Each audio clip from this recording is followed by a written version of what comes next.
everybody!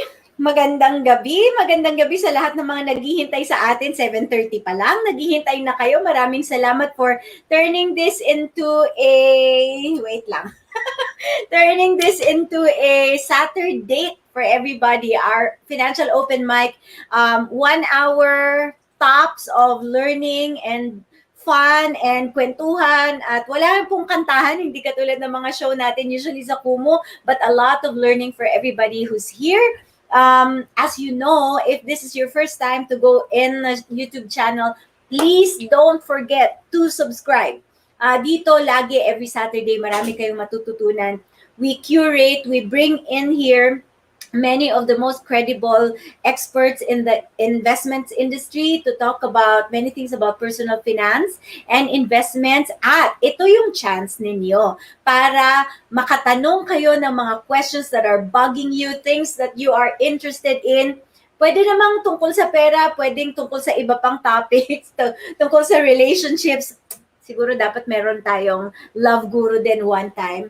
Pero yun yung pinakamaganda dito kasi when you watch me and my partner Warren De Guzman on TV, you don't get to ask questions. Pero dito you can ask questions. So please subscribe to the YouTube channel and hit the notification button and then share with all your friends and your family para masaya ang kwentuhan natin every Saturday night.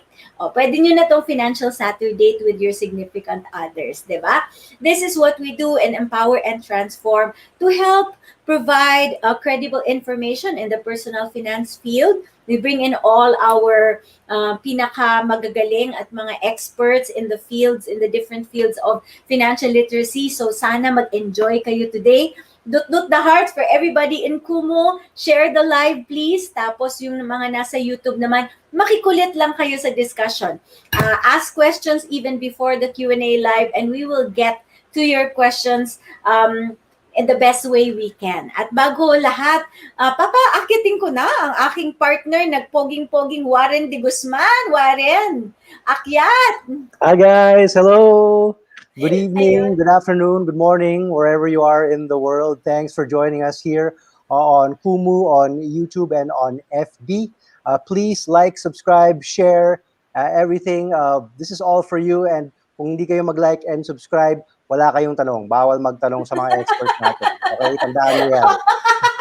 Gusto ko yan, partner. Pwede mo bang ulit-ulitin yan? Tapos pwede din kayo, if you want to support our advocacy and financial literacy, uy, handsome down. Sabi, uy, grabe, partner. Handsome down, sabi ni Dinah.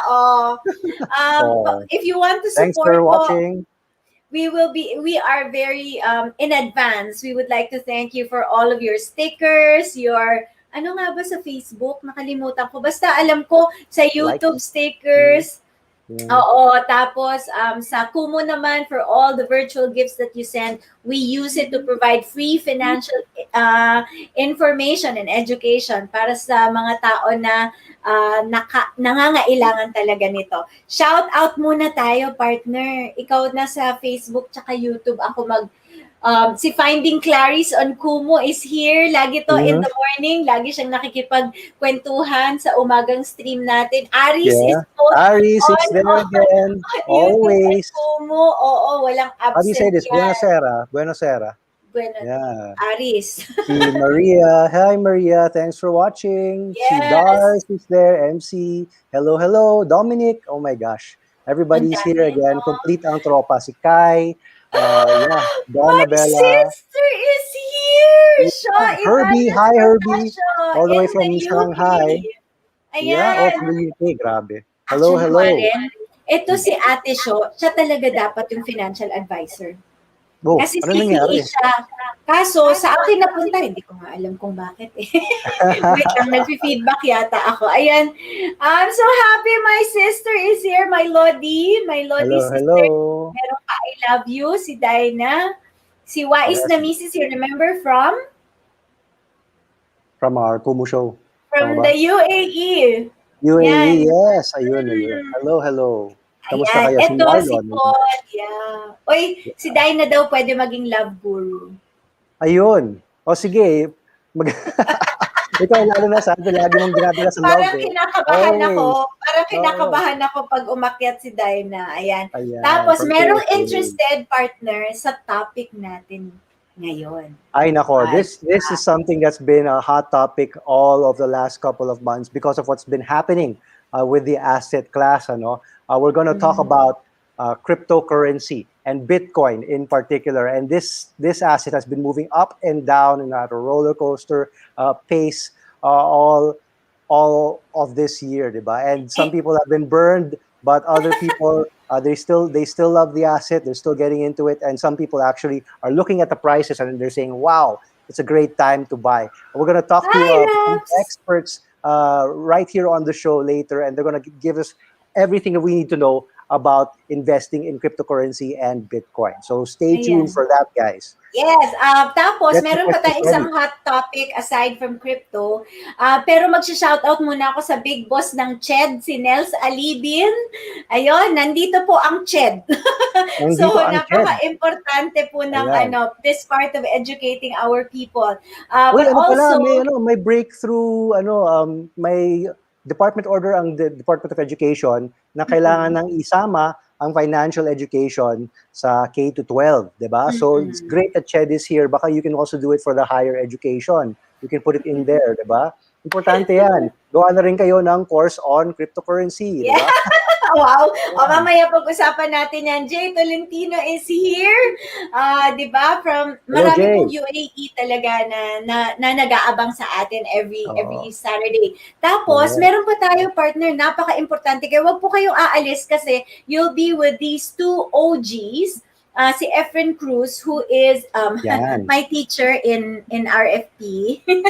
'Di ba? At yan ang tawag namin sa kanya ay the father of personal finance in the Philippines. He'll be talking about, because this is a special episode on financial independence kasi syempre June 12 today. Yes, So Independence Day. Independence Day, Happy paano ba Independence Day, tayo guys. to everybody, paano ba tayo magiging financially independent by getting out of debt? And Efren is the best resource speaker about this. So, abangan natin sila. But before that, partner Warren, parang meron tayong very short how-to session on how to start investing in Bitcoin para sa mga tao na interesado.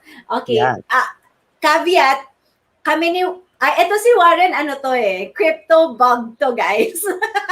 Interesado talaga siya in this asset class. Me, I'm still studying it and I'm slow because I'm a value investor. Gusto ko talagang siguraduhin muna bago ako mag-all out dito. Pero for those of you who are interested, Warren and I have 6 steps that courtesy of our guest today, 6 simple steps on how to start.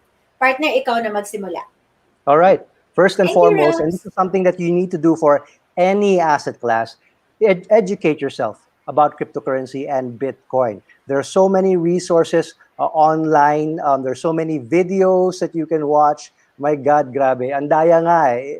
It's a life hack. Go online, search for the asset that you want to buy on YouTube, and you will learn all about it there. Our guest gave us a resource, www.lopp.net/Bitcoin-information. So check that out. And there's so many other resources. Educate yourself, right? Before Mm-mm. buying into anything, if you do not understand it, stop. Study. I love that. If you don't understand it, stop. O, simula ka muna sa pag-aaral. Okay? And then, number 2, once you've already tried out all the different resources, lagi natin sinasabi sa investments, diba? Don't invest in anything you don't understand. So, I love that, partner. And then, second, what you need to do is to download a wallet. Blue Wallet is great for beginners and experienced users alike. Sabi ng ating guest na makikilala ninyo mamaya. You can also use custodial wallets, which hold your Bitcoins for you, like Coinbase for USA customers or coins.ph for Philippine users. Diba? Nandito na pala ako. Sorry naman. Okay. Yeah, All right. absolutely.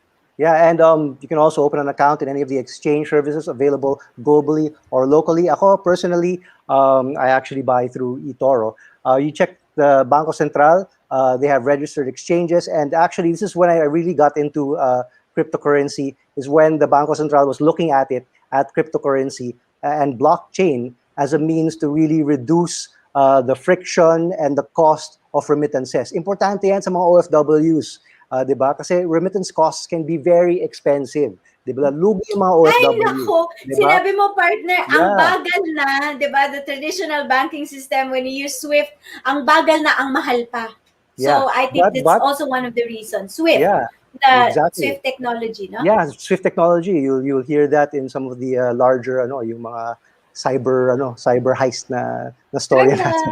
But Thank you, Direk. talking about blockchain and cryptocurrency, I mean, it's great, it's faster, it's cheaper, and this is why the BSP actually started already allowing this kind of technology for remittance here in the Philippines. So it's something to look into, and this is primarily one of the things that all of our financial institutions are looking at blockchain for right now. In terms of its utility, but cryptocurrencies, there's so many things that you can do with it, and we'll ask our guest later about it. So meron pa siyang sinasabi na for a more regional global exchange that offers much more than send and receive or store, you can check out Binance.com. And these exchanges allow you to trade Bitcoin in a more advanced platform. Ako din, sisimulan ko pa lang to just so I can study, not so much pa to invest. Sabihin ko lang. And then, partner, after that, once people go into those exchanges, what can they do? Yeah, it's actually a 24/7 market. Cryptocurrencies and Bitcoin. You wake up, you can trade in Bitcoin, and it's a 24/7 cycle. The PSE, it's still half day until now because of the pandemic. But it's a lot like the international markets where it's liquid all the time. So you can check that out. I'm not sure. The funding of the wallet seems to be pretty straightforward, no? So you open the wallet, you fund it, and then once you have Bitcoin in your wallet, then you can send and receive Bitcoins and use the Bitcoin network 24/7, as Warren said. Now, if you are saving in Bitcoin, the tip is just hold it, right? Just hold it for the next several years, preferably cost average in regular increments, so you are not as affected by the volatility because, di ba, partner, nakita mo naman yung volatility in the last 12 months. Yeah, because there's a certain big name out there who's treating it like it's his toy, and he likes to tweet about it, and then he likes to watch the stock go or the price go up and down, after he says something about it. I don't know what that is, so yeah. Okay, pwede naman natin sabihin kung sino yan. Sino ba yan? Sino ba? Mamaya pag-usapan natin. Alam mo yung dog namin, tawag namin na sa kanya, instead na Ewok, naging Elon Musk. Okay, and lastly, guys, very quickly before we bring in our first guest, it's very important that if you are saving in, you're doing cost averaging, or if you are actively trading if you're actively trading, buy low, sell high, just like we say in the stock market, instead of buying high and selling low. So that's just a quick reminder to everybody who is in Bitcoin. And I think, partner Warren, it's time to call in our first guest for today. All right, okay. Yeah, that puts that ends our segment on those tips on Bitcoin. But again, we're going to go back to that. And now it's time to talk about something else with an OG nga. Efren wasn't just a teacher of Salve, he was also my teacher when I was getting my RFP accreditation. What that says about Efren's age, I don't know. Wag na lang natin pag-usapan. Baka magalit ko, hindi po umakyat. Efren is a seasoned investment advisor and best-selling author. Meron pa siya yung behavioral psychology, di ba? Ang galing yun.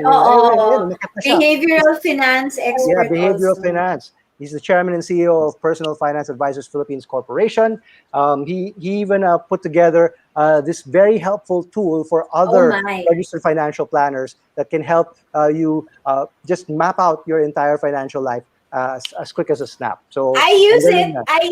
I got trained to use it. Yes. Okay, hi Efren. How are you today? Hello. Good evening. Akala ko yung sabi nyo, oldie.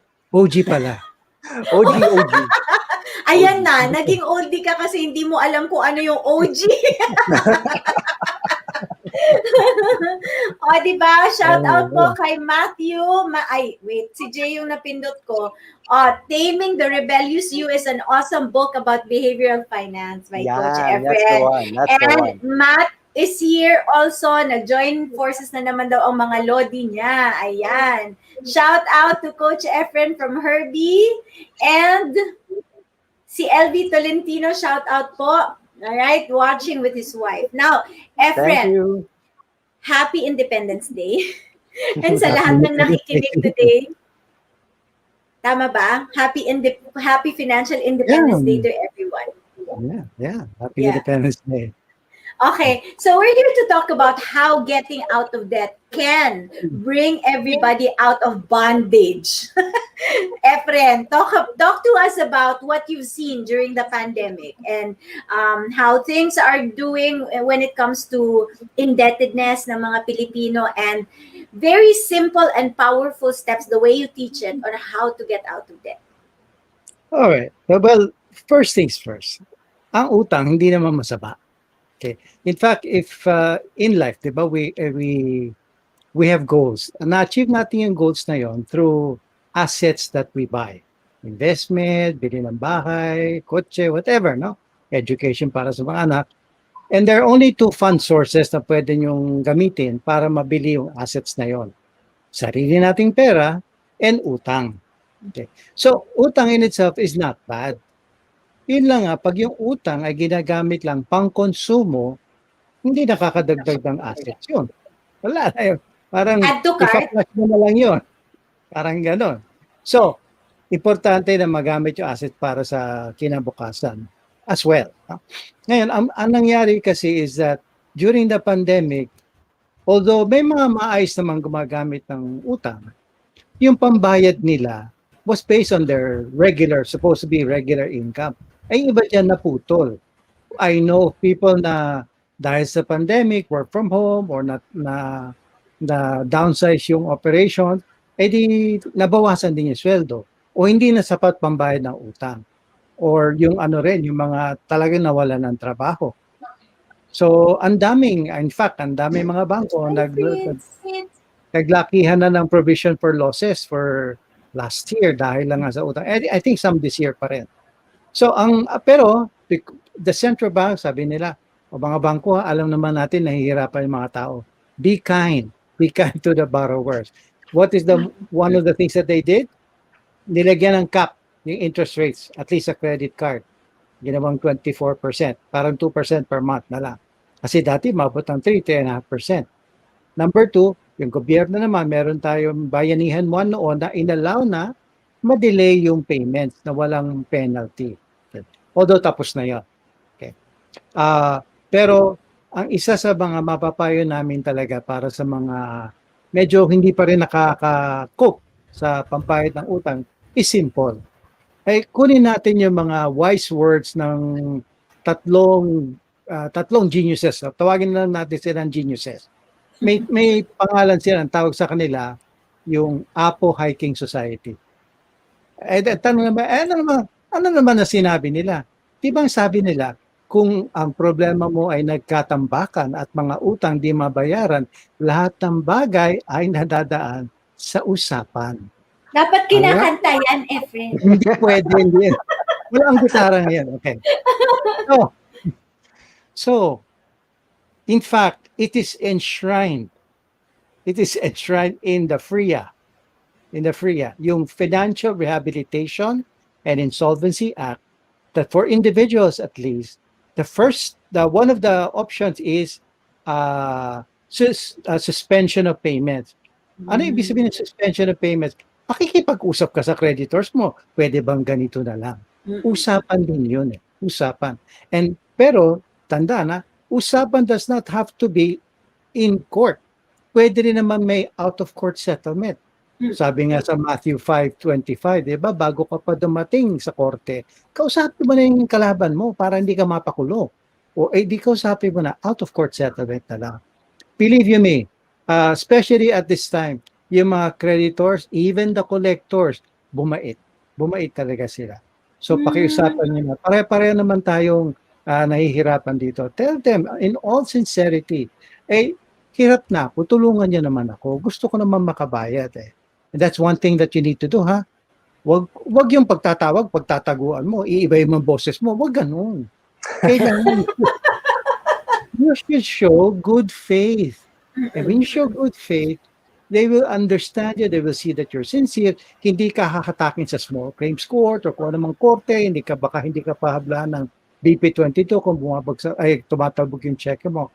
Daanin sa usapan. Okay, Efren, I have one more minute with you. Are there other ways, and Warren, please chime in. Are there other ways where people can consolidate their loans para yung total interest na babayaran nila bababa? Kasi, di ba, dahil crisis ngayon, ang dami talagang, paano kung na-ospital, ang dami talagang, ang daming gastusin na, you really can't avoid it. Is there a way so that people will have better alternatives to the existing system? Well, ganito yun. There are two steps. No? Restructuring and refinancing. Pag kino-consolidate mo, you're actually getting parang a new creditor para bayaran yung iba. At doon ka na lang magbabayad. Refinancing yon. The only problem with refinancing is that it's good, ha? Except that kailangan yung interest mo doon, mas mababa doon sa pinanggalingan mo. Otherwise, parang pareho din lang yun. Okay? Meron ka pang transaction cost. Yung restructuring naman, kakausapin mo yung pinagkakautangan mo mismo, sabi mo, pwede bang habaan natin payment? Babaan natin interest rate? Pwede rin naman yun. Kaya lang, ang problema, pag nagpa-restructure ka sa creditor mo, nasa ka na, ICU na nila. Naku, di warning bells na yan. Baka bago ka makapag-areglo sa kanila, pinadala ka na sa collector para kulitin ka at all of that stuff. No? But, usapan pa rin. It takes a while, but usapan pa rin. Yeah, absolutely. Tama yun, Efren. And being a former bank loan officer, the last thing that the bank wants to do is to foreclose. Diba? Mahal yun para sa bangko. They do not want to do that. Ang hirap, pwedeng daan sa legal, diba?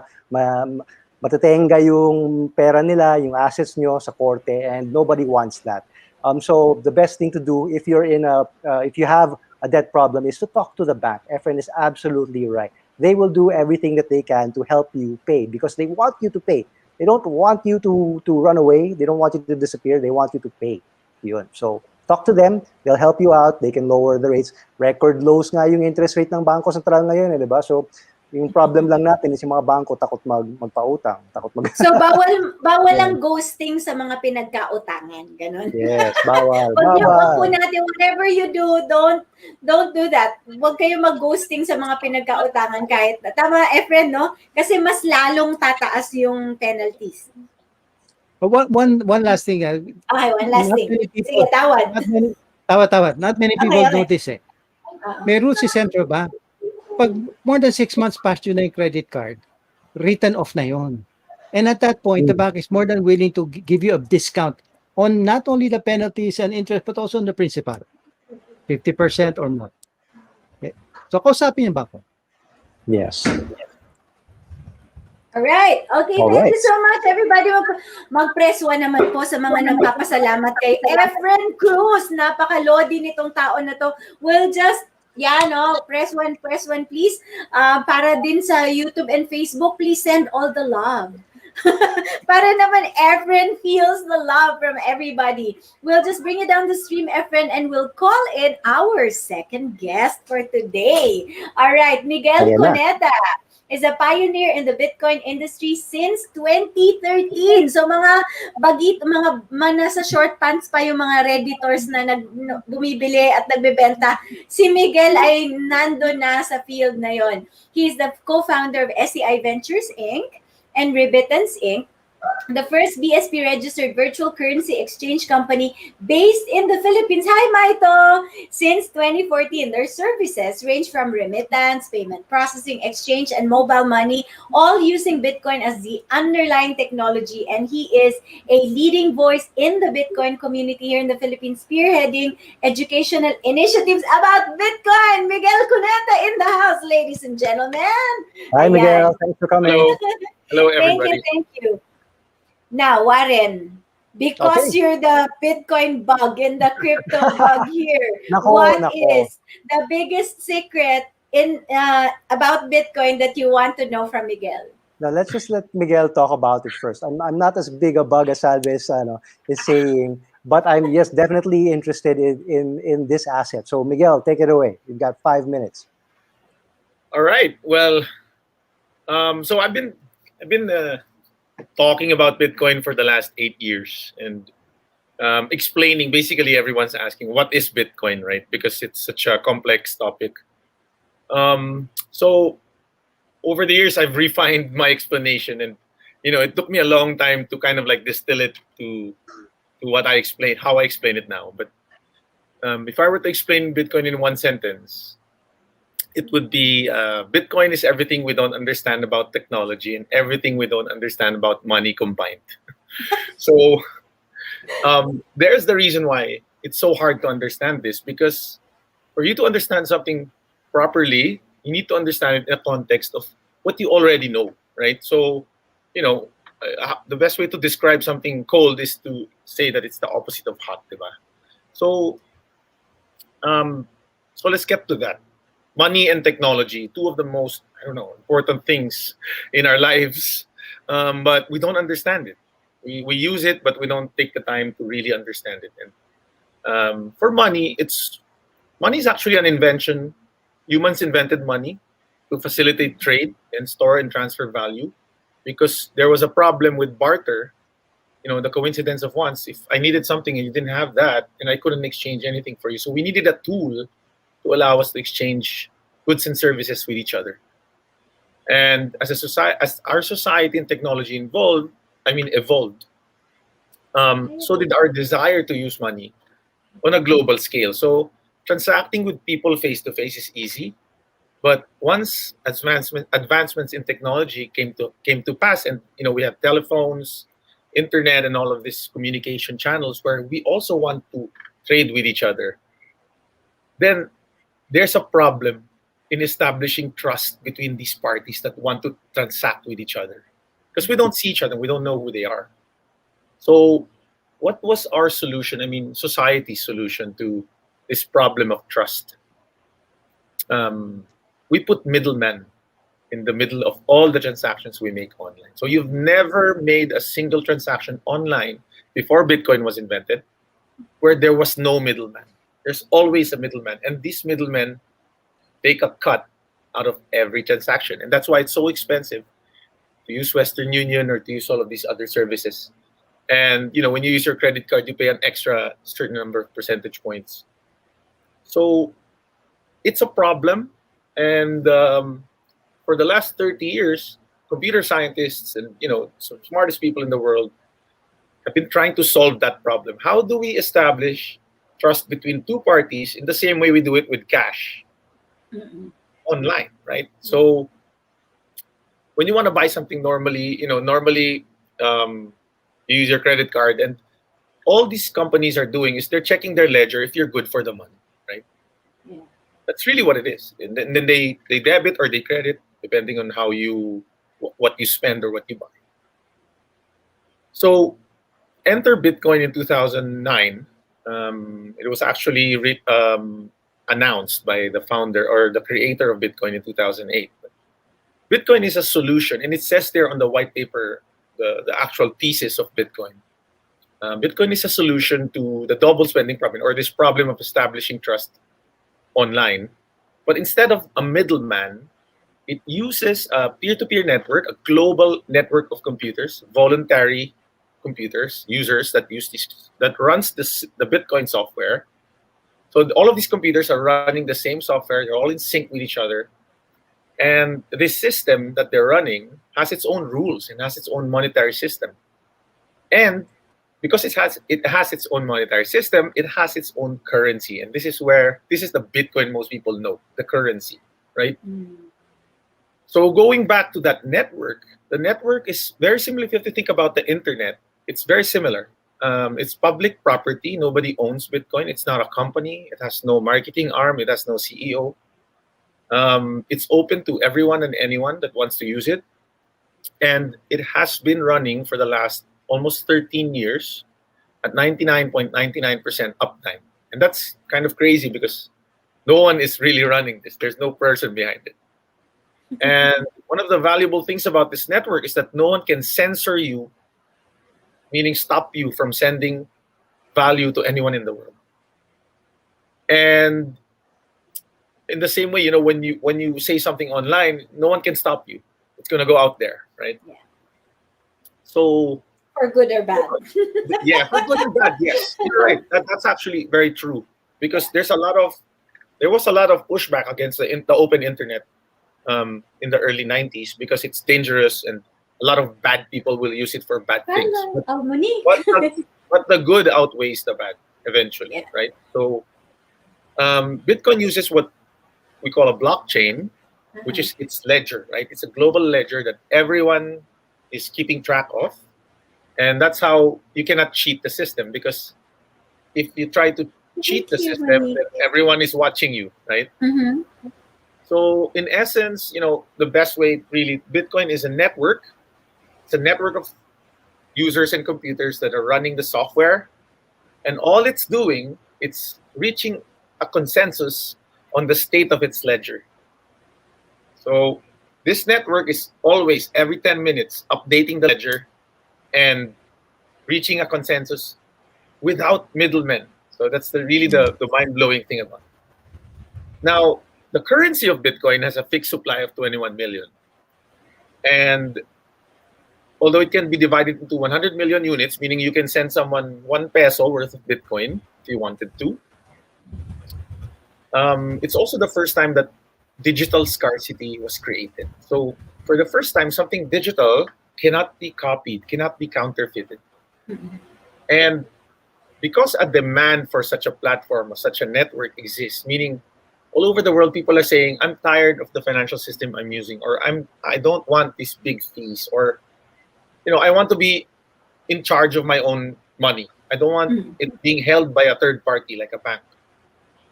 And, you know, over the last 12 years, Bitcoin's demand has been growing. And this is where all of the crazy stuff is happening with the price of Bitcoin.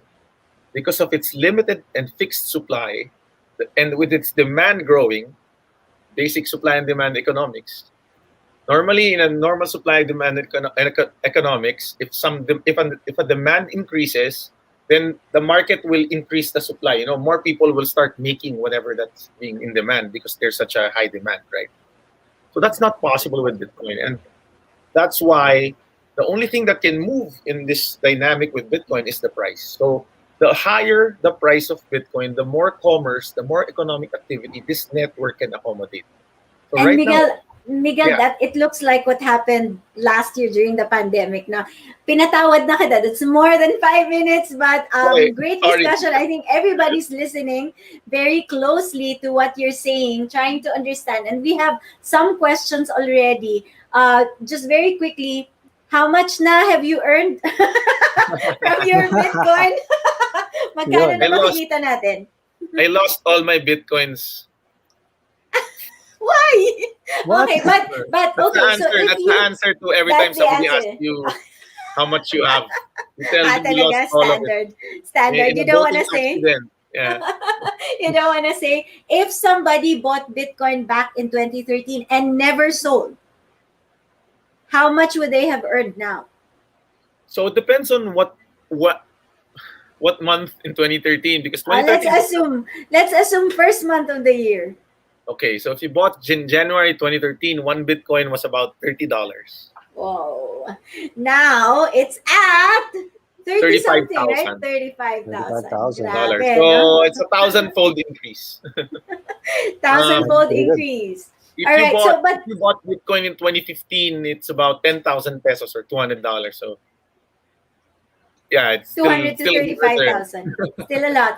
But you know, my favorite, I don't know, Warren, if you've heard this, tuwang-tuwa talaga ako dun, guys. Yung sinabi ng mga tao na Bitcoin is like the retail investors' middle finger to the financial system. Parang I ayaw agree. na namin ng mga central banks all over the world. Let's just go through this system of storing value and exchanging value na walang central bank na nakahawak. But let's bring Efren back. Unless, Warren, you have a question for Miguel. One question before we go to the Q&A. Well, this question I always want to ask of people in cryptocurrency. There's so many coins, diba? Initial coin More than offerings, that 1,000 sort of ba? thing. Ang dami, 9,000. popping up, all different 9,000. kinds of things. There was even a scandal here at the Philippine Stock Exchange where a listed company was trying to use coins to bail himself out. You know, there's even this free app that you just mine a coin. I forgot the name of the coin that they're saying is going to have value, where you just download the app and you mine by pressing a button every day, and it's going to give you some kind of value eventually. How do you contend with that when you're trying to tell people about a cryptocurrency like Bitcoin or Ethereum, and then there's so many other coins out there that have Yung no joke na value or little value Dogecoin. or yeah, exactly. Yeah, so Efren, pwede kang makisawsaw, Efren, ha? You can ask questions also.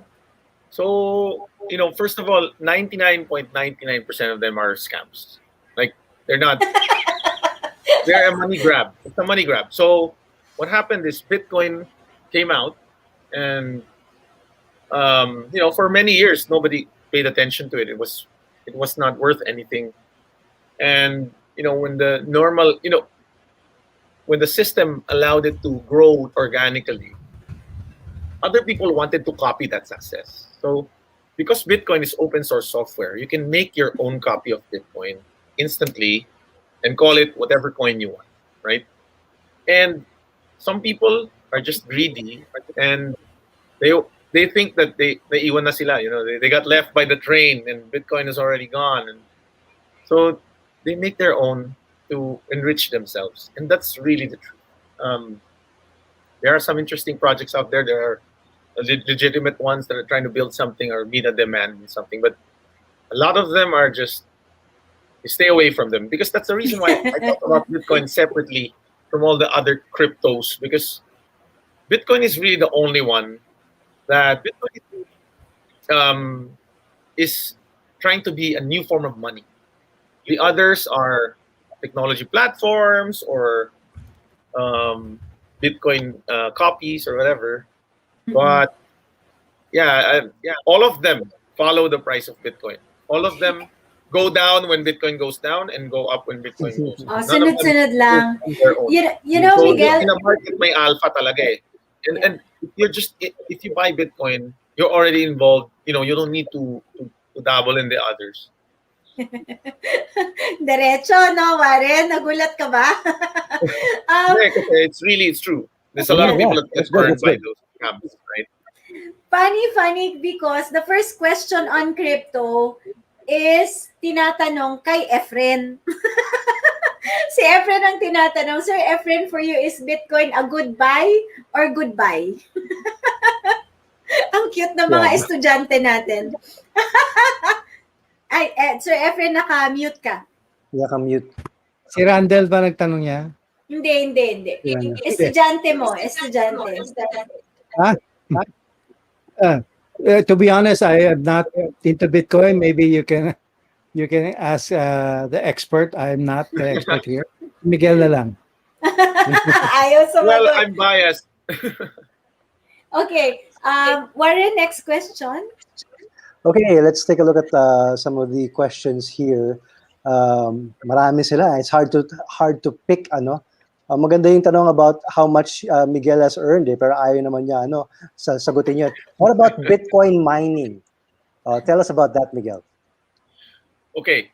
So how many minutes do I have? you got 30 seconds. 30 seconds. 30 seconds to explain. Okay, my gosh. Bitcoin mining is how, number one, with any monetary system, there's a monetary policy, right? And one of the top most important things about any monetary policy is how the money is introduced to the system, right? Who gets to say how much they're going to print or how much new money should be introduced? So mining is actually the way where the new Bitcoins are distributed incrementally over time into the system. Miners are using their computers' computing power, and they're in a free market competition to who gets to add the next entry in the ledger. So if I'm a miner and I have a lot of computing power, I have more chances to be the one to win that lottery, basically. And with that, I get a reward of new Bitcoins.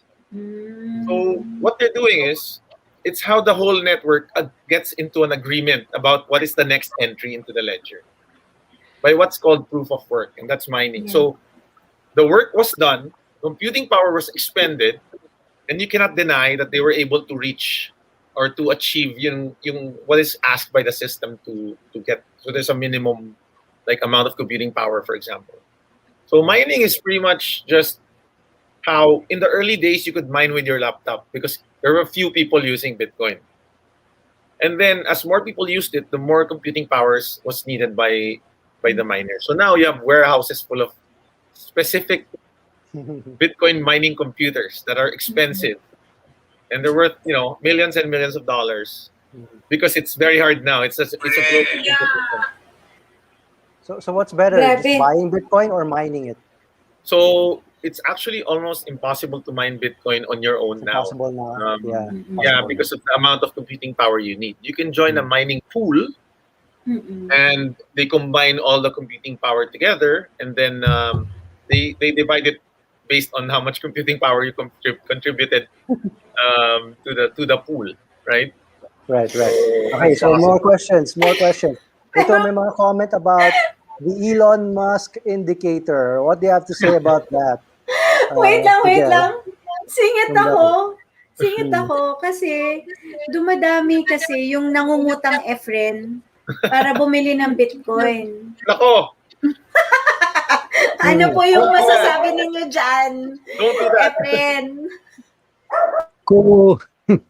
Sabi ko nga, kailangan yung utang ginagamit sa earning asset, ano? Okay. And yung earnings naman ng asset na yan, kailangan predictable to achieve your future, no? But if you are going to use debt to buy Bitcoin, pang speculate, wag na lang. Ulitin natin Ulitin. Parang this is like a virtual pagalit from financial advisors if you're going to speculate. Kasi speculation nga ibig sabihin hindi ka sigurado kung kikita ka.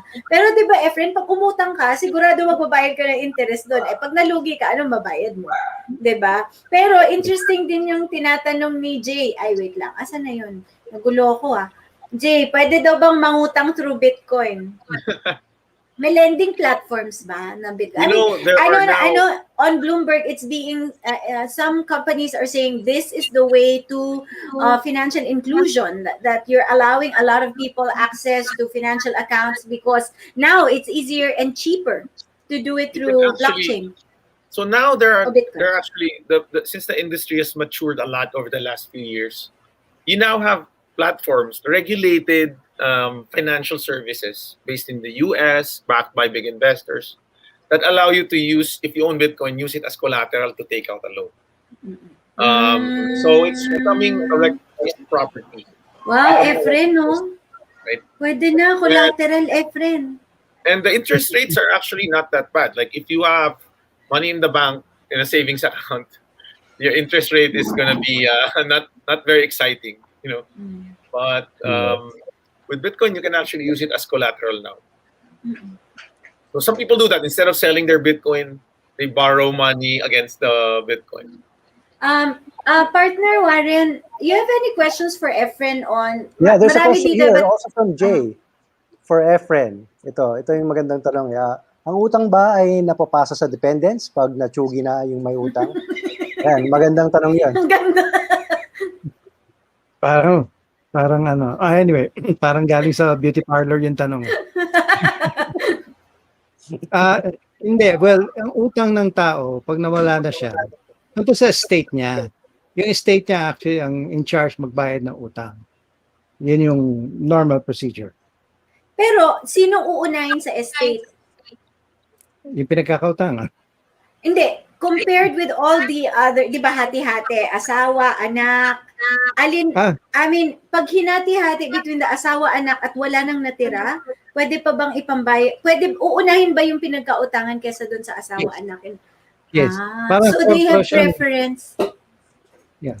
Para sa korporasyon, merong kaya nga ang ginagawa diyan, 'di ba, pag-compute ng estate taxes, tinatanggal muna yung utang eh. Parang the implication is, teka lang, babayaran mo yun eh. So, pwede nang tanggalin sa estate tax yun. Interesting. Warren, naka-mute. There's another question here for Miguel na naman, and it's something that I'm sure he can't avoid when talking about Bitcoin. Si Marcelo is talking about how BTC or Bitcoin is being used by hackers for ransom payments. And that's been a concern since the start, diba? Kasi there's no government backing Bitcoin and it's untraceable, so it's the preferred currency of the underworld, supposedly. What do you say to people who have those concerns? So number one, only about less than 1% of all Bitcoin transactions are illicitly used. There's a study on that. And, interestingly, this ransom situation or issue, it's like saying, oh, we should stop using pesos because it was used as a ransom, kidnap for ransom. The problem with these people is they don't have the best IT security practices, and they get hacked. And as a money service business like us, for example, the BSP, for example, stresses very importantly our IT security. So make sure our customers don't get hacked. If we get hacked, that's our fault. It's not the fault of whatever ransom that the hackers demanding, right? So if they ask for USD, do we say, oh, let's ban USD kasi it's being used by hackers?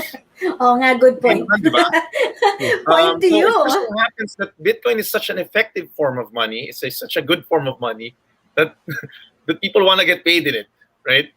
Because if Bitcoin didn't work, why would anyone want to get paid in it, right? So again, the issue there is that, and this is interesting because a lot of big companies have very bad IT security, and this is just the truth. Yeah, that's true. And That's they true should also. ramp it up. They have a lot of money. They Right. should be able to fix it. Okay, I have last 5 minutes na lang tayo in the show. Sorry to cut you.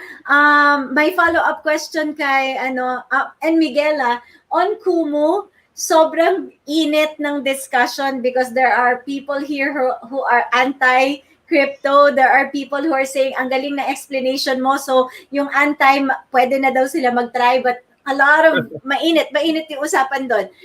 But there's follow-up question, paano daw Efren kung wala na talagang assets? Naka-mute ka po. Sorry. Ang gagawin ng mga collector is hahabulin na rin yung mga yung mga heirs. Sila na magbabayad? Yes, especially if it can be proven na nag-benefit naman sila sa pag-utang nung namatay. Masalimuot pala to, Warren. Huwag na nga lang talaga tayong umutang bago tayo mamatay. Kawawa naman hindi ka na nakapagmana ng assets. Sila pa mababayad ng utang mo, guys. Ang hirap. Hindi ka naman nakikinig kay Sir Efren. Sabi niya, hindi naman masama mangutang. Basta it's used for assets. By earning assets. By earning assets. Yes. Kaya nga, baka hindi nag-earning asset, kaya hindi niya nabayaran yung utang niya. Kaya niya napasa sa Ang ipasa niyo na lang daw Bitcoin. Bitcoin na lang. Ito, maganda yung mga tanong. Very quick lang. We have 3 more questions.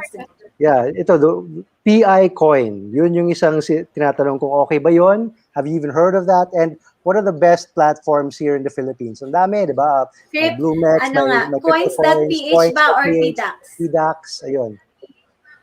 I haven't heard of this coin.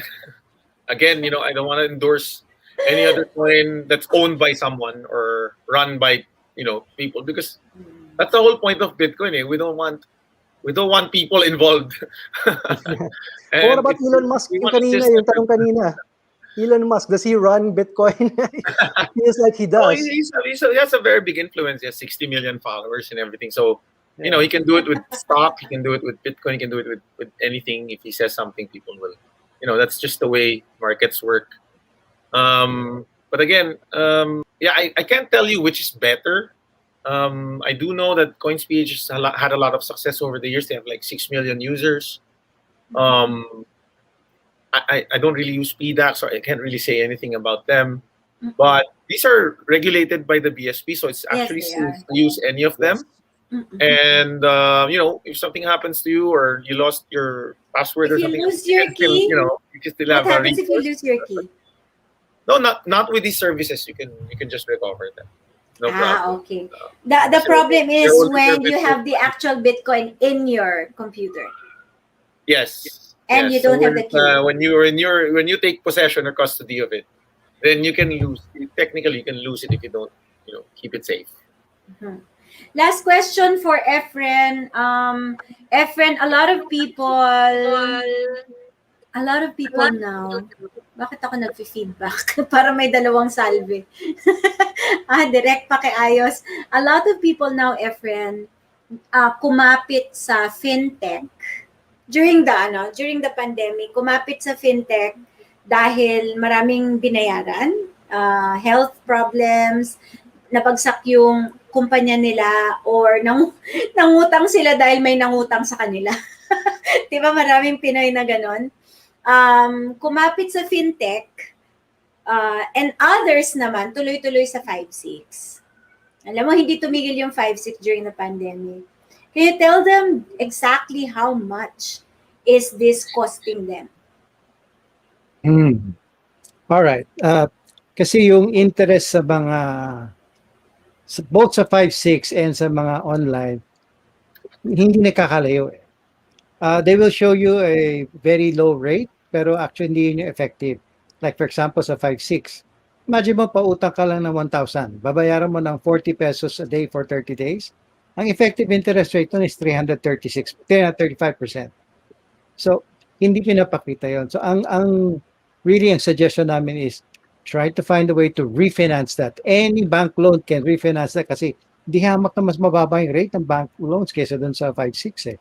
Go to the proven lenders. Huwag na doon sa mga fintech na online o yung sa 5-6 o yung sa tao na hindi man lang regulated ni SEC kaya pwede kang takot-takutin. Yung mga ganun ba? May nahirapan lang daw yung mga tao, no? Warren, Yeah. Warren used to be there's- a bank loan officer. There are 4.1 million unemployed Filipinos as of April. That's the latest data from the government, diba? There's still a lot of people there who are hard up and they're looking for ways to just get by. So, it's a tough situation. May pahabol ng mga tanong. Gusto ko lang tanongin kay Miguel, which cryptocurrency? Obviously, you're into Bitcoin talaga, but they're asking about Ethereum, Dogecoin. They're also asking about that, and they also want to know how much of your portfolio is in crypto or Bitcoin. That's a good question. Kayo talaga, So, ha? Carla? I always stress, you really need to first understand Bitcoin before you go into the others. Kasi if you're just gonna jump into the other coins without understanding Bitcoin, you're gonna have a difficult time. Bitcoin is really it's the root of all of these other coins, right? And for you to understand the whole thing, you need to have a good grasp of Bitcoin. In terms of my portfolio, because of how Bitcoin has been rising over the last several years, it's about 90%, 90-10. Wow. 90% crypto, 10% cash. Ayun, guys. But don't do that. Wag niyo tularan, sabi niya. Don't do that. And also, like, if you look at the studies out there about portfolio, putting Bitcoin or crypto in your portfolio, they're recommending, if you're conservative, 1%, 2%, 3%. Ganun lang to start with, right? Until you're really comfortable with it. But as an uncorrelated asset, it really helps a portfolio to become more diversified. Yes. Thank you so much. Maraming salamat, Miguel. Thank you so much, Efren. Efren has a very unforgettable quote in one of my YouTube episodes before when we were talking about fintech. Pwede ko ba yun sabihin, Efren? Because he was studying fintech and exactly how much is being charged from everybody. So sabi niya, yung fintech Lintik. That's why Sorry. the middleman is the problem, diba? Cannot forget that, Efren. You are just so funny. Efren Cruz, maraming salamat. Please, guys, follow him. But he doesn't have a YouTube channel, so we will be recruiting him in our own YouTube channel. Guys, press 1 if you want Efren to be a regular here in Salve Says so that he can answer all of your burning questions when it comes to getting out of debt in financial literacy. Kanina, Efren, ang dami nag-1. Ayan, no? Iisa-isahin ko lang, ha? That is a huge problem. Ayan. Huge problem. Gusto nila bumalik ka dito at sumagot sa mga katanungan. So guys, kayo na mag-recruit sa kanya for me. Right? Oh, guys, press 1 po. And then, Miguel also do you want him to be a regular here? Paki-press 1 din po sa inyong lahat.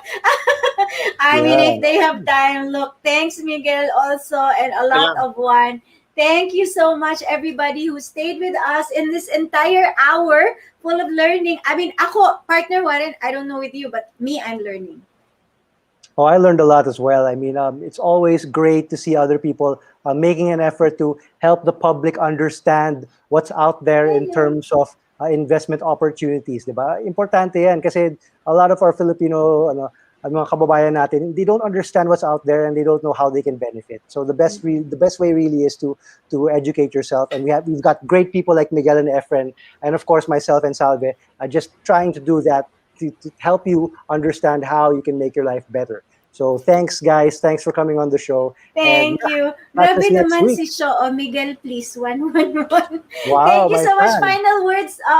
Very quick lang. 30 seconds. Final words from Efren. Okay. Well, think twice, thrice if kung uutang po kayo, and make sure it's really for your earning assets para mas magandang kinabukasan. Yay! And final words from Miguel? Bitcoin is not an investment scheme. It's a new technology and a new global financial network that is what we call, we used to say when we started our company, Bitcoin is the people power of money. It's the money of the people. And it's also the internet of money. So it's not just a currency, but it's also a network that will allow us to do more than just sending and receiving money. In the same way the internet started out with us sending and receiving information to each other, then it evolved into something that's become a big part of our lives. So buying Bitcoin or any of this buying Bitcoin right now is a bet on the future of the technology. Thank you so much. Ayan, nagpapasalamat po ang ating mga guests. Partner Warren, tapos ka na pala. Ako na pala. Just final words, just want you to know, I saw this post on Facebook in one of our favorite groups. Somebody borrowed a lot of money to buy Bitcoin. When it crashed, he got hit. Tingnan mo yung mukha ni Miguel. And so now, that question really, I answered that question because he was saying, end na ng buhay niya, ang dami niyang creditors, kumakatok sa pintuan niya, hindi niya na alam kung anong gagawin. If you are in that situation, what I said in that post was this: money is never the most important thing. Well, knowing how to handle it allows you to do the things that are most important in your life, but your life is more important. If you take your own life, tapos na ang sabong, wala nang magagawa. Kahit anong solusyon, hindi na namin kayo matutulungan. So what you need to do lang is list down all of your debts, like Efren teaches. Lista mo yan. Unahin mo yung pinakamalalaki at pinakamalalaking interest. And wag nyo silang i-ghost, di ba tama? Wag sila i-ghost. Talk to them even before they call you so that they know that you are not forgetting your commitment. And then slowly, bigyan mo sila ng strategy. Ito po yung gagawin ko para maubos ko tong utang, and eventually, we are hoping and praying with you that you get into a much better situation very soon. So thank you everybody for joining my partner Warren and my show tonight. Don't forget again, you can send stickers, you can support our advocacy, you can like Warren, and subscribe, don't forget, like and subscribe. And if you want to know how to be a financial advisor, oh yes, please sign up for RFP. We've got a link there. Somewhere on YouTube and FB. Just click on that link. The next class or the next module is starting soon this month. So yeah, please check it out. We will link there somewhere on YouTube. My and feedback, Direk. My feedback. Direct Alright. my feedback. All right. And don't forget to come again on Saturday, 8 o'clock. Next Saturday, guys. Abangan niyo ulit ito dahil we are going to have many more interesting guests at yes, babalik namin kung may oras sila Efren and Miguel, they'll be back. Thank you, everyone! Alright. Kinumit ko na kayo even without asking. They're just smiling. They're just being polite. I know! Yeah. Thanks, guys. Bye! Thank you, everybody!